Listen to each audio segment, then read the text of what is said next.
மாவட்டத்தில் உள்ள ஜாதி சான்றிதழ் பிரச்சனைகளுக்கு தீர்வு காண வலியுறுத்தி PKS தலைமையில் தேவிகுளம் தாசில்தார் அலுவலகம் முன்பு தர்ணா போராட்டம் நடத்தப்பட்டது. PKS மாவட்ட தலைவர் ஈஸ்வரன் தர்ணாவை துவக்கி வைத்தார்.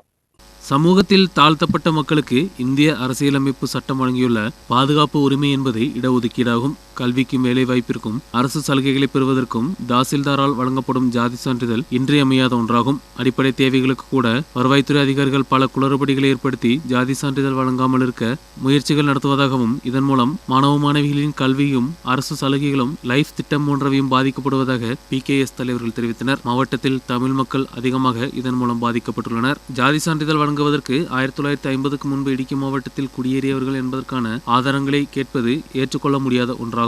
ராஜா MLAவின் தேர்தல் வழக்கில் உச்சநீதிமன்றம் இதன் பாகமாக விளக்கம் அளித்துள்ளது. ஆனால் அதிகாரிகள் உச்சநீதிமன்ற தீர்ப்பை ஏற்க மறுப்பதாகவும் PKS தலைவர்கள் தெரிவித்தனர். பள்ளி கல்லூரிகள் திறக்கும் நேரத்தில் ஜாதி சான்றிதழ் வழங்காமல் மாணவர்களும் பெற்றோர்களும் மன உளைச்சலுக்கு ஆளாகிய நேரத்தில் வருவாய்த்துறை அதிகாரிகளின் நடவடிக்கைகளை கண்டித்து ஜாதி சான்றிதழ்களை உடனடியாக வழங்க வேண்டும் என்ற கோரிக்கையை முன்வைத்து PKS மூணார், அடிமாலி, மறையூர் ஏரியா கமிட்டிகள் தலைமையில் தேவிகுளம் தாசில்தார் அலுவலகம் முன்பு தர்ணா போராட்டம் நடத்தப்பட்டது. தர்ணா போராட்டத்திற்கு முன்னோடியாக ஊர்வலமும் நடத்தப்பட்டது. சமுத்திரபாண்டி தலைமை வகித்த கூட்டத்தில் PKS மாவட்ட தலைவர் ஈஸ்வரன் தர்ணாவை துவக்கி வைத்தார். PK கிருஷ்ணன் வரவேற்புரையாற்றினார். 86 காலகட்டங்களில்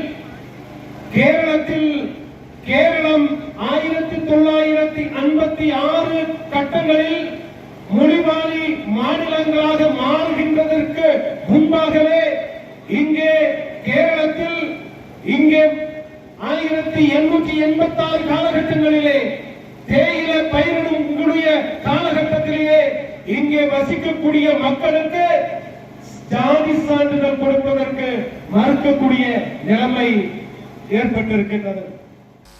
போராட்டத்தில் PKS மாநில கமிட்டி உறுப்பினர் TK சுதேஷ்குமார், PKS மாவட்ட செயற்குழு உறுப்பினர் ஸ்டாலின், மூணார் பஞ்சாயத்து உறுப்பினர் ரீனா முத்துக்குமார், தேவிகுளம் பஞ்சாயத்து உறுப்பினர் பாண்டியராஜ், PKS மூணார் ஏரியா பொருளாளர் ஜெயபிரகாஷ் போன்றவர்கள் பங்கெடுத்தனர்.